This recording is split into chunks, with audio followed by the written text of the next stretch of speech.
Morning student, how are you बेटा? Class 11 student, आज हम यूनिट 8 की रिवीजन स्टार्ट करेंगे बेटा। हमारी यूनिट है fundamentals of anatomy, physiology and kinesiology in sports. इनके हम ये क्वेश्चंस आंसर करेंगे बेटा। फर्स्ट है हमारा question, what is the anatomy, physiology and difference between physiology and anatomy. First, what is the anatomy? क्या है anatomy? Anatomy is a Greek word जो एनाटॉम से बना है बेटे, जो एक ऐसा वर्ड है जो एना से बना हुआ है। It means upper and tom means cutting. जो Latin word discussion and Greek word एनाटॉम का मीनिंग है इक्वल। ठीक है। और जो एनाटॉमी है, एनाटॉमी एक लिविंग थिंग्स जो एक क्या है, जो ऐसी सिस्टम्स जो हमारी बॉडी पार्ट्स का क्या है, साइंटिफिक क्या है, स्टडी करता है। जो बॉडी की जो बनावट, दिखावट और उनके क्या है, उन चीजों से बना हुआ है। और ये क्या है, ऐसी स्थिति जिसे जो दूसरे पार्ट से संबंधित है। इन अनदर वर्ड, जो हमारी जो बॉडी साइंस है, ये मानव साइंस रचना के स्टडी करता है। नेक्स्ट है हमारा फिजियोलॉजी।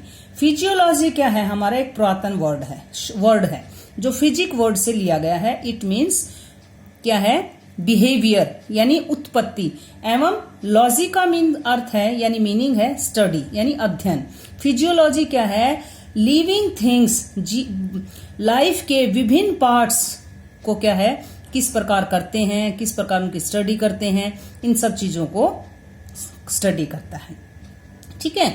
इन अनदर वर्ड, जो हमारी जो फिजिकल साइंस है, ठीक है, उन सभी चीजों को क्या है, ह्यूमन बॉडी की वर्क को अध्ययन करता है। नेक्स्ट है हमारा डिफरेंस। डिफरेंस क्या है हमारा फिजियोलॉजी और इसके अंदर क्या है कि हम एनाटॉमी लिविंग थिंग्स की बनावट, निरीक्षण, एवोल्यूशन करता है।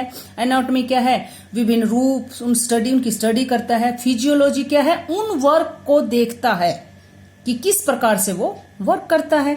एनाटॉमी देखती है कि ये क्या है, जबकि फिजियोलॉजी देखती है कि ये क्या करता है। Major difference. क्लियर? इसमें नेक्स्ट है हमारा, what is the importance of anatomy and physiology. क्या डिफरेंट इंपॉर्टेंस है? इंपॉर्टेंस है, first, helps in physical fitness. यह हमारी बॉडी की फिटनेस पर ध्यान देता है कि हम किस तरह से अपनी फिजिकल एक्टिविटी के द्वारा हम अपनी बॉडी को ठीक रख सकते हैं। ठीक है। नेक्स्ट पॉइंट हमारा, provides knowledge about body structure.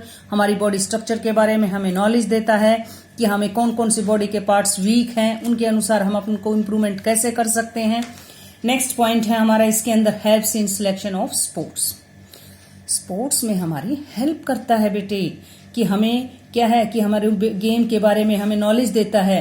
एक इंस्ट्रक्शन जो हमारे कोचेज हैं उनके द्वारा हमें यह बताता है कि हमें कौन सा गेम चूज करना चाहिए, और उनके हेल्प करता है। नेक्स्ट पॉइंट है हमारा, protect from sports injuries. Games के अंदर जितनी भी इंजरीज होती हैं, हम उन चीजों से एनाटॉमी के में हमारे ये फिजियोलॉजी हमें बचाता है। ठीक है। नेक्स्ट पॉइंट है हमारा, helps in process of rehabilitation. It means जो हमारी बोन्स हैं, मसल्स हैं, उनके बारे में नॉलेज देता है, ताकि उनके अंदर जो इंजरीज कई बार हो जाती हैं उनको हम ठीक कैसे कर सकते हैं। क्लियर? नेक्स्ट पॉइंट है, help in maintaining healthy body. यह हमारी बॉडी को हेल्दी बनाने में, हमारी बॉडी के पार्ट्स को रिकवरी करने में ठीक करता है। नेक्स्ट पॉइंट है, help to know about individual differences. हर ह्यूमन बॉडी के अंदर डिफरेंस होता है, तो उस डिफरेंस को जानने के लिए साइकोलॉजी क्या, फिजियोलॉजी क्या है, वो हमें अध्ययन करने में मदद करता है। नेक्स्ट क्वेश्चन है हमारा इसके अंदर, what is the kinesiology and importance. Kinesiology क्या है? Kinesiology is a word of यूनानी वर्ड्स के किंगनिस से लिया गया है। इट मीन्स स्पीड, और लोगोस मीन्स ज्ञान का वर्ड, ज्ञान का भंडार। इट मीन्स एक्सप्लेशन यानी स्टडी करना। अतः किंग्सोलॉजी का मीनिंग है स्पीड का अध्ययन करना। समझ आए बेटे? नेक्स्ट पॉइंट इसके अंदर बनता है किंग्सोलॉजी की इंपॉर्टेंस। क्या है किंग्सोलॉजी की इंपॉर्टेंस? ये किंग्सोलॉजी क्या है कि ह्यूमन बॉडी में स्पीड को समझने और उसकी विश्लेषण एक्सप्लेनेशन करने में, उनके प्रिंसिपल्स को समझ खोजने में मदद करता है। यह मोटर स्किल्स के बेस को समझने में मदद करता है। यह ह्यूमन बॉडी फिजिकल संरचना और उसकी कार्य प्रणाली को समझाने में भी मदद करता है। किंग्सोलॉजी ह्यूमन बॉडी की स्पीड और मोटर एबिलिटी के बारे में हमें अध्ययन कराता है। ये सभी गत स्पीड को प्राप्त करने और इंजरीज से बचाने में हेल्प करता है और डेली रूटीन के वर्क को अच्छी तरह से कर पाने में हमारी मदद करता है। नेक्स्ट है हमारा फंक्शन ऑफ स्केलेटन सिस्टम। क्या है function of skeleton system? Skeleton system एक क्या है के अंदर क्या है बेटा, जो हमारी बॉडी, हमारा जो बॉडी है स्केलेटन सिस्टम, ये बहुत सारी बोन्स से बना हुआ है। ठीक है, इसके बच्चों के अंदर क्या है 213 बोन्स होती हैं और एडल्ट्स के अंदर धीरे धीरे होके ये कम हो जाती है, 206 हो जाती हैं। इस तरह से क्या है, ये हमारी जो मसल्स हैं उनको सेफ रखने के लिए ये उनमें मदद करती हैं बोन्स की। ठीक है, बोन्स हार्ड होती हैं और कुछ टिश्यूज होते हैं जिनसे हमारा बॉडी स्केलेटन सिस्टम बना होता है। ठीक है, इसके अंदर एक्सल स्केलेटन होता है जिसमें जैसे क्या है स्कल्स की कुछ बोन्स हुए 28, स्टर्म में 1 होती हैं, रिब्स हमारी 24 होती हैं, हार्ड बोन्स 1 है और हमारी वर्टिबल बोन्स 26 एडल्ट्स के अंदर और क्या है चिल्ड्रंस के अंदर 33 होती हैं। Classifications of bone. ठीक है, क्लासिफिकेशंस ऑफ बोन के अंदर क्या है बेटा कि हमारी बोन्स कितने टाइप्स की होती हैं। लॉन्ग बोन्स होती हैं, चपटी होती हैं, किस तरह से होती हैं, इरेगुलर्स बोन होती हैं। तो सबसे पहले क्या है लॉन्ग बोन्स। लॉन्ग बोन्स एक मुख्य रूप से क्या है अपर और लोअर लिम्स में होती हैं। ये हमारी बॉडी के क्या है वर्क करने में मदद करती हैं, जैसे ह्यूमरस, फीमर, अल्ना, रेडियस। ठीक है, शॉर्ट बोन्स, ये बोन्स क्या है साइज में छोटी होती हैं, जैसे करपाल, मेटाकार्पल्स एंड फलियंस। ठीक है, सबसे छोटी जो बोन्स होती है वो क्या है, ये कहाँ पे होती है, जैसे छोटी ये हमारे ईयर्स के अंदर होती है। ठीक है, ये आकार में बहुत छोटी होती है इसलिए इनको छोटी बोन्स कहा जाता है। ठीक है, ये वेट में भी बहुत हल्की होती है लेकिन बहुत ही मजबूत होती हैं बेटा। ये बोन्स हमारी बॉडी को स्पीड देती हैं। ठीक है, इरेगुलर बोन, सॉरी बेटा ये ईयर्स के अंदर नहीं होती है शॉर्ट बोन, ये इरेगुलर बोन्स के अंदर होती है। इरेगुलर बोन्स में सबसे छोटी बोन्स क्या है ईयर्स की बोन्स होती है जो स्टेपस कहा जाता है। ये बहुत टाइप्स में होती हैं छोटी छोटी बोन्स, जैसे वर्टिब्रा, जैसे रीढ़ की हड्डी के अंदर एक इसका बहुत अच्छा एग्जाम्पल है, और फेस के अंदर होती हैं स्टिमॉइड बोन्स। स्टिमॉइड्स बोन्स क्या हैं, ये मसल्स की टेंडेंस के बीच से निकलती हैं, जैसे क्या है हमारे नीज, हैंड्स और लेग्स को बहुत ज्यादा स्ट्रॉन्ग बनती हैं। पटेला, ठीक है, sesamoid bone, clear. Flat bone, flat bone क्या होती हैं, फ्लैट बोन जैसे हमें बहुत ज्यादा सेफ रखती हैं, जैसे क्या है हमारे खोपड़ी के अंदर, ठीक है, कपाल्स के अंदर और हमारी रिब्स के अंदर होती हैं, जो हमारी चेस्ट को सेफ रखती हैं, हमारे माइंड के अंदर, हार्ट के अंदर। ठीक है, इनको बोन्स बोलते हैं। नेक्स्ट क्वेश्चन है हमारा इसके अंदर, अभी हमने बोन्स के बारे में पढ़ा, function of skeleton system clear हो गया। ये हमारा इसमें है classification of bone, classification of bones, types of bones हमने क्लियर किया। नेक्स्ट क्वेश्चन है हमारा function of skeleton system. Skeleton system के बारे में पढ़ेंगे हम। इसके अंदर क्या है बेटे कि जैसे ये हमें क्या वर्क करती हैं, हमारे किस तरह से हमें सेफ रखती हैं। प्रोवाइड सपोर्ट, जैसे बोन्स होती हैं वो हमें सेफ रखती हैं, हमारी बॉडी के आकार को बनाए रखती हैं। हेल्प्स इन मूवमेंट, बॉडी को मूवमेंट करने में मदद करती हैं। प्रोटेक्शन ऑफ इंटरनल ऑर्गन्स, हमारी जैसे रिब्स हैं, लंग्स हैं, हार्ट है, इनको क्या है स्ट्रॉन्ग बनाती हैं बेटा। ठीक है, store houses of minerals, bones, calcium, phosphorus, magnesium, ऐसे बहुत सारे इंपॉर्टेंट मिनरल्स हैं जो क्या है इनको क्या है बहुत ज्यादा भंडार गृह के रूप में क्या है वर्क करते हैं। हेल्थ ऑफ लोकोमीटर, ये मसल्स के साथ मिलकर वर्क करती हैं और हमारे क्या है स्केलेटन सिस्टम को अच्छा करने में मदद करती है। ठीक है, नेक्स्ट है इसके अंदर एक्ट ऑफ लीवर्स। ये हमारी जो बोन्स हैं हमारे बॉडी के अंदर अच्छा वर्क करती हैं और आसानी से काम करने में इजीली हेल्प करती हैं। Protection of red blood cells, red blood cells का निर्माण भी करती हैं, उनकी क्वांटिटी ज्यादा करती हैं। नेक्स्ट क्वेश्चन है properties of muscles, function of muscles. जो हमारी मसल्स हैं उनके क्या वर्क होते हैं। हमारी बॉडी के अंदर 600 जो हमारी जो इंटरनल वो जो स्वैच्छिक जिनको मसल्स बोलते हैं, हर मसल्स बहुत ज्यादा लंबी पतली सेल से बनी होती हैं।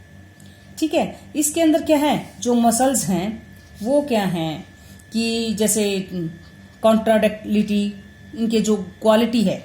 ठीक है, इसके अंदर क्या है कॉन्ट्राडिक्टी, इट मीन्स मसल्स को सिकुड़न स्ट्रेचिंग जिसको बोलते हैं में क्षमता है।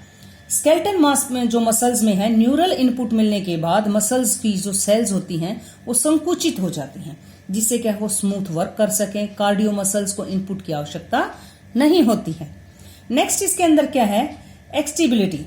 एक्सटिबिलिटी मीन्स नर्वस व हार्मोन्स के स्टिमुलेशन पर मसल्स की प्रतिक्रिया। ठीक है, जिससे क्या है नर्वस सिस्टम और कुछ मसल्स को इंडोकार्डिया सिस्टम के एक्टिविटी के मूवमेंट करने में मदद मिलती है। ठीक है, नेक्स्ट है हमारा एक्सटेंटिबिलिटी। एक्सटेंटिबिलिटी मीन्स मसल्स को नॉर्मल उनकी लेंथ और एक सीमित डिग्री तक खींचा जा सकता है। क्लियर, मसल्स को सेल्स को उनको संकुचित होने और वापस आकार में उसी पोजीशन में लौटने की क्षमता होती है, उसको एक्सटेंटिबिलिटी कहते हैं बेटा। हमारी मसल्स की कोशिकाओं को बिना टूटे हुए, बिना उसके छोटे छोटे टुकड़े हुए नॉर्मल पोजीशन में 3 गुना तक उसको फैलाया जा सकता है। इलास्टिसिटी, इट मीन्स मसल्स को फैलाना, स्प्रेड करना। वे बाद में अपने फिर उसी साइज में लौट आती हैं, उसी पोजीशन में हो जाती हैं। किसी भी चीज को इलास्टिसिटी को कहने का सीधा डायरेक्ट मीनिंग है उसे बिना नुकसान पहुंचाए बगैर फैलाए संकुचित किया जा सकता है, और संकुचन या फैलाव के बल को हटाने के बाद वो अपने मूल साइज यानी मूल पोजीशन में, मूल अवस्था में आ जाना ही इलास्टिसिटी कहलाता है।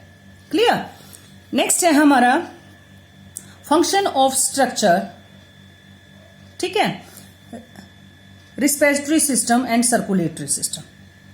क्लियर, फर्स्ट इसके अंदर क्या है फंक्शन ऑफ मसल्स पढ़ेंगे हम पहले। जैसे अभी हमने फंक्शन ऑफ मसल्स के बारे में, इसके बारे में हमें क्वालिटी के बारे में पढ़ा, इसके फंक्शंस के बारे में पढ़ेंगे पहले हम। इसमें क्या है जैसे हमारी स्मूथ मसल्स होती हैं, स्मूथ मसल्स में क्या है हमारा जैसे जो इंटरनल बॉडी पार्ट्स हैं उसमें किस तरह से ऑर्गन्स हैं वो किस तरह से वर्क करती हैं। रेगुलेशन ऑफ ब्लड प्रेशर, किस तरह से हमारे ब्लड प्रेशर को बनाए रखती हैं, और इसके क्या क्या फंक्शंस होते हैं स्केलेटन सिस्टम के, पहले इस बात पर हम बात करेंगे। जैसे प्रोड्यूस मूवमेंट देना, help in breathing, protecting in vital organs, maintaining both temperature, cardiac heart muscles, function cardiac muscles tissues. ठीक है, कंट्राडक्शन ऑफ हार्ट, और हार्ट से भी रिलेटेड कुछ मसल्स होती हैं जो हमारी बॉडी को पूरी तरह से जैसे क्या है पंपिंग ऑफ ब्लड को अच्छे से पंप करती हैं, पूरी बॉडी के अंदर फैलाए रखती हैं। नेक्स्ट है हमारा function of structure end of respiratory system and circulatory system. जो हमारा रेस्पिरेटरी सिस्टम है, एयर को इनहेल करना और एग्जिट करना, बॉडी एक्टिविटी के दौरान जीव आपस में आसपास के इन्वायरमेंट को, ऑक्सीजन को अंदर खींचते हैं और कार्बन डाइऑक्साइड को बाहर छोड़ते हैं। इस एक्टिविटी को हम क्या है रेस्पिरेटरी सिस्टम कहते हैं। साइंस में आपने बहुत अच्छे से पढ़ा होगा।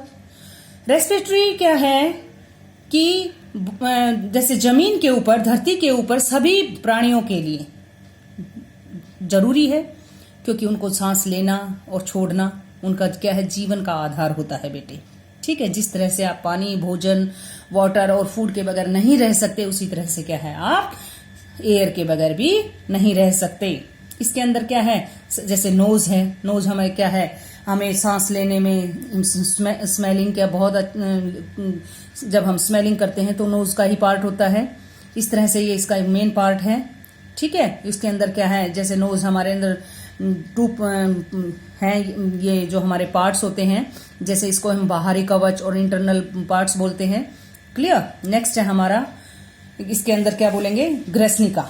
ठीक है, पेरियांक्स। ये पेरियांक्स क्या है, नोज के पीछे होता है। ये मसल्स वाली जो एक नली होती है उसके अंदर था। ये जो हमारी ब्रेन्स है उससे क्या है, उसकी जो लेंथ है वो 30 सेंटीमीटर तक फैला होता है। क्लियर। इसके अंदर नेक्स्ट है हमारा रेस्पिरेटरी सिस्टम के अंदर लैरिंक्स यानी स्वर यंत्र। लैरिंक्स क्या होता है बेटा, यह हमारी जो एयर है वहां से होकर, जब हम सांस लेते हैं वहां से होकर जाता है। इसे वॉइस बॉक्स भी कहते हैं। क्लियर। नेक्स्ट है हमारा ट्रैकिया, ट्रेशिया। ट्रेशिया को हम क्या है, रेस्पिरेटरी सिस्टम यानी श्वास नली भी कहते हैं। इसकी लेंथ 11.2 सेंटीमीटर होती है। क्लियर। ब्रोंचिया, ब्रोंचिया क्या है, ब्रोंकियल। ब्रोंकियल क्या है, ब्रोंकियल के अंदर जो हमारी सांस नली है ये 2 एयर नलियों से, पाइप से होकर डिवाइड होकर गुजरती है। ठीक है।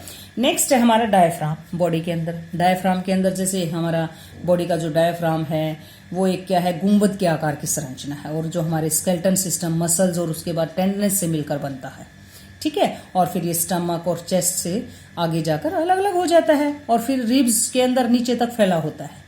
लंग्स नेक्स्ट पॉइंट है हमारा इसी के अंदर, लंग्स। क्लियर।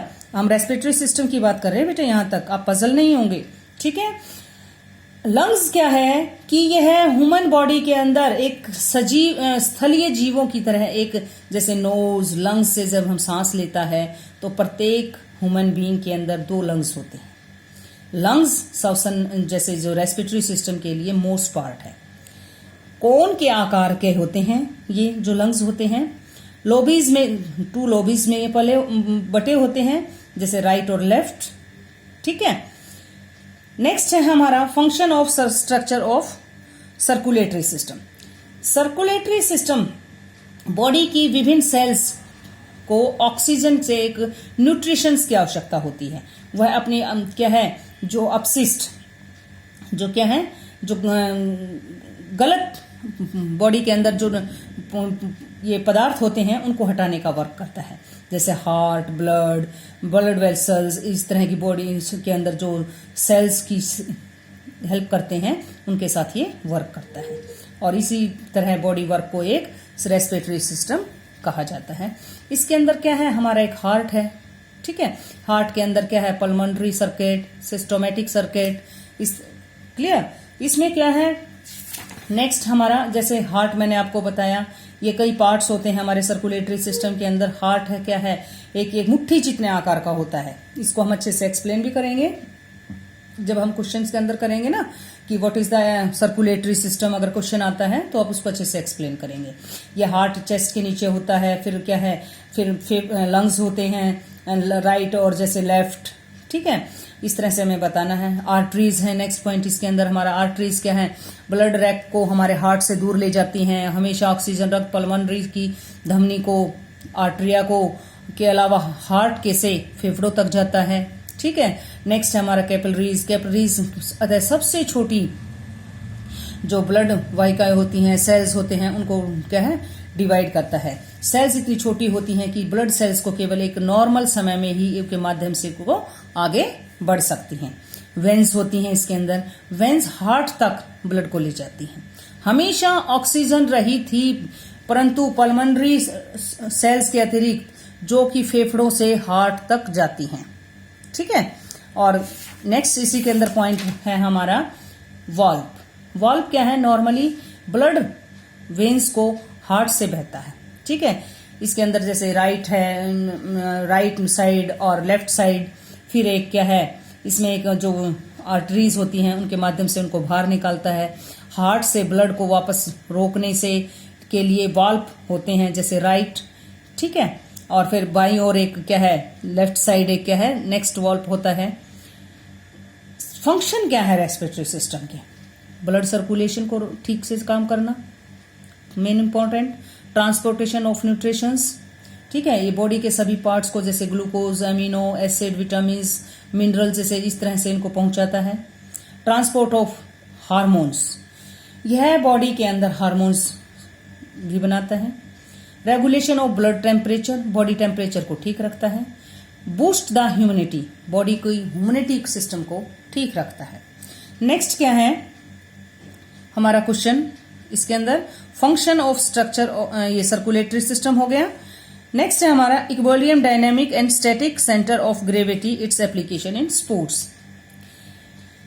एक इक्विलिब्रियम मीन संतुलन, गति यानी स्पीड, और बेसिक यानी जो एक तरह स्थिर, ठीक है, ग्रेविटी सेंटर जो कि स्पोर्ट्स में किस तरह से लागू क्या है फॉलो करते हैं। स्टैटिक इक्विलिब्रियम जो 2 टाइप्स में होती हैं। फर्स्ट है स्टैटिक इक्विलिब्रियम, यह बैलेंस जब बॉडी में एक रिलैक्स की स्थिति में होते हैं, ठीक है। यदि एक वस्तु को अपने स्थान से थोड़ा सा पुश करके वापस अपने स्थान पर आ जाती है तो इस संतुलन की स्थिति को कहा जाता है स्टैटिक इक्विलिब्रियम, ठीक है। नेक्स्ट है इसके अंदर डायनेमिक इक्विलिब्रियम, यह वह संतुलन होता है बेटा, यानी बैलेंस होता है जिससे बॉडी हिलजुल रहा हो, जैसे बॉडी हिलजुल रही है। इसके बाद जैसे स्थिरता का अर्थ है गति के दौरान यानी स्पीड के दौरान बैलेंस बनाए रखना, यानी एक प्लेयर को ग्रेविटी की रेखा, ये जो लाइंस होती है स्पीड के आधार को आलम से बाहर होती है, ठीक है। इसी के अंदर प्रिंसिपल ऑफ इक्विलिब्रियम क्या है, ये क्या है, जैसे बेस ऑफ स्पोर्ट हमें किसी सहारे के का बेस बनाती है, फील्ड है जिसके अंदर वस्तु को क्या है, ऑब्जेक्ट को हमारा की हेल्प देती है, ठीक है। इस स्पोर्ट्स के अंदर कैसे अप्लाई करेंगे, जैसे बेस के आधार को चौड़ा करने की स्थिरता को बढ़ाया जा सकता है, स्टेबिलिटी की जाती है। कई पोस्ट प्लेयर्स मुख्य स्थिति को इसलिए खो देते हैं क्योंकि उनके पास पर्याप्त मात्रा में क्या है, स्थान नहीं होता है। Centre of gravity, centre of gravity में क्या है, सभी लोगों को उन वस्तुओं का गुरुत्वाकर्षण केंद्र होता है। जो व्यक्ति ग्रेविटी यानी वस्तु की स्थिति यानी ऑब्जेक्ट की स्थिति या स्पीड के अनुसार बदल सकते हैं। ग्रेविटी एक काल्पनिक बिंदु, आप अक्सर क्या है बेटा, नॉन लिविंग थिंग्स ग्रेविटी के सेंटर आसानी से ढूंढ सकते हैं। फॉर एग्जाम्पल एक रूलर लीजिए जिससे क्या है उसके अंदर एक फिंगर के आर पार तक एक रखिए और यह एक क्षितिज के समांतर नहीं हो जाता और जमीन पर नहीं गिरता। आप इस फिंगर वह उस बिंदु जिसे क्या है बैलेंस बनाया जा सकता है और क्या है सेंटर ग्रेविटी है, क्लियर।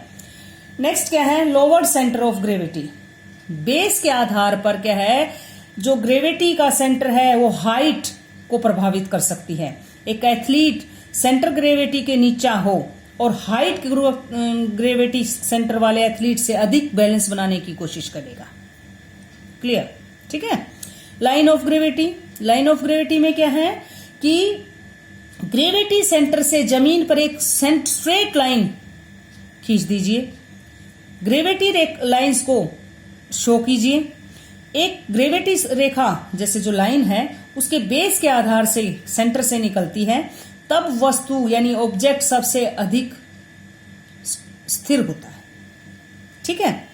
ऐसा इसलिए होता है बेटे क्योंकि उस दूरी को बढ़ा देता है जो बैलेंस को ठीक रखने से पहले सेंटर ग्रेविटी द्वारा तय की जाती है, ठीक है। इसको हम एप्लीकेशन ऑफ स्पोर्ट्स में कैसे अप्लाई करेंगे, सेंटर रेखा, ग्रेविटी सेंटर रेखा बल की डायरेक्शन में परिवर्तित करने से क्या है हमें लगाए गए बल के विरुद्ध बचाव करने और बेस बनाए रखने में हमें मदद रखता है, ठीक है। जैसे सपोज करो एक कोई भी जैसे फुटबॉल के अंदर गोल पोस्ट के अंदर एक प्लेयर है तो सेंटर ग्रेविटी के आधार पर ही वो क्या है परिधि के बहुत नजदीक नहीं परिवर्तित किया जा सकता। जब ऐसा होता है तो प्लेयर अपना बैलेंस खोकर स्थिरता के आधार पर बाहर चला जाता है, ठीक है। मास, नेक्स्ट पॉइंट के अंदर क्या है, मास यानी वेट। एक और ध्यान रखने योग्य बात क्या है कि वस्तु का भार है, जितना अधिक वस्तु का यानी ऑब्जेक्ट का भार होगा उतना ही अधिक उसकी स्थिरता होगी, यानी वो अपनी जगह पे ऐसे मजबूत रहेगा। इसमें जितना वेट है वो उसी जगह पे उतना वेट हिलेगा नहीं। जितना वस्तु यानी ऑब्जेक्ट के अंदर वेट है वो अपनी मूवमेंट कम कर पाएगा। अंडरस्टैंड? भारी वस्तु को हिलाने में अधिक बल लगाने की आवश्यकता होती है। अगर वो वस्तु बहुत ज्यादा हैवी है तो उसको क्या है, हिलाने डुलाने में बहुत ज्यादा मुश्किल होगी। इसी तरह से क्या है, बॉक्सिंग में जिस तरह से स्थिरता का एक मोस्ट इंपॉर्टेंट पार्ट होता है, उसको क्या है, जैसे वेट के अकॉर्डिंग ही क्या है, कॉम्पिटिशन्स कराए जाते हैं।